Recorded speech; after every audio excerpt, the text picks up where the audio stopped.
هلو يا فنانين، من ضمن خطوات تعلم اساسيات الرسم ان احنا نبسط الاجسام. طيب احنا اتكلمنا قبل كده في الطبيعة الصامتة وهنكمل فيها، بس محتاجين شوية نبص على البورتريه. لو هبسط رسمة العين، ابدأ ان انا ابسط الخطوط بتاعتي اللي محتاجة اخدها، واخد خطوط بسيطة او ادي لنفسي خطوط عريضة كده بسيطة خالص عشان ابدأ ارسم العين بتاعتي بس. وبعد كده ابدأ اضيف ليها تفاصيل. تعالوا ناخد الخطوط دي نحطها على الورق ونشوف ممكن تبقى عاملة ازاي بعد تظليل بسيط وسكتش كده سريع للخطوات.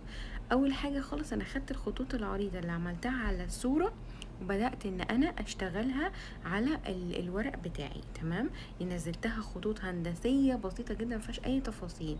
بس لو انتوا مش عندكم نفس الفكرة بتاعت موبايل او ترسموا على كده، اطبعوا الصورة اللي انتوا عايزين ترسموها واشتغلوا عليها تخطيط.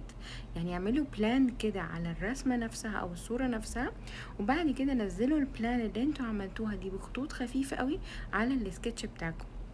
هتسهل عليكم كتير، هتخلي الرسم ابسط كتير واهدى واسهل من الاول بكتير جدا. ونديها شوية تظليلات، خلي سكتشاتكم في الاول سكتشات سريعة تديكم كده يعني هايلايتس كده، وبعد كده نبدأ نشوف التفاصيل اكتر واقعية واحدة واحدة. لو الفيديو عجبكم ما تنسوش الفولو واللايك وشير وسبسكرايب.